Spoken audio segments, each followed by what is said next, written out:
ಈಗ ಪೆಟ್ರೋಲ್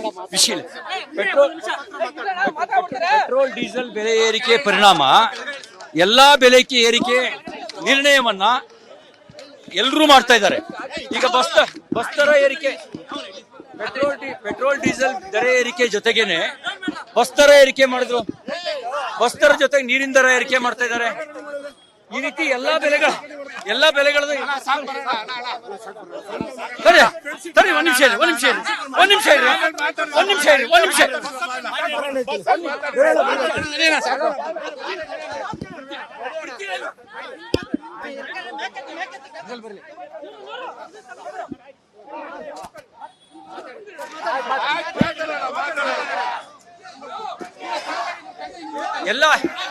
ಎಲ್ಲಾ ದರಗಳ ಏರಿಕೆಗೆ ಮುಂದಾಗಿದೆ.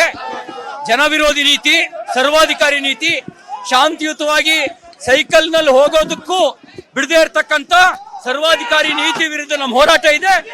ಈ ಜನವಿರೋಧಿ ನೀತಿಯನ್ನು ಹಿಂತೆಗೆದುಕೊಳ್ಳೋವರೆಗೂ ನಾವು ವಿಧಾನಸಭೆ ಒಳಗೆ ವಿಧಾನಸಭೆ ಹೊರಗೆ ಹೋರಾಟ ಮಾಡಿ ಜನಾಭಿಪ್ರಾಯವನ್ನು ರೂಪಿಸ್ತೇವೆ. ಈ ಸರ್ಕಾರ ಇಂಧನ ಬೆಲೆ ಹೆಚ್ಚಳ ಮೂಲಕ, ನೀರಿನ ಬೆಲೆ ಹೆಚ್ಚಳ ಮೂಲಕ, ವಿದ್ಯುತ್ ಶಕ್ತಿ ದರ ಹೆಚ್ಚಳ ಮೂಲಕ ಜನವಿರೋಧಿಯಾಗಿ ವರ್ತನೆ ಮಾಡ್ತಾ ಇದೆ. ಜನವಿರೋಧಿ ನೀತಿ ನ್ಯೂಸ್ ಫಸ್ಟ್ ನಿರ್ಭೀತಿಯಿಂದ ನಿಮ್ಮ ಪರವಾಗಿ.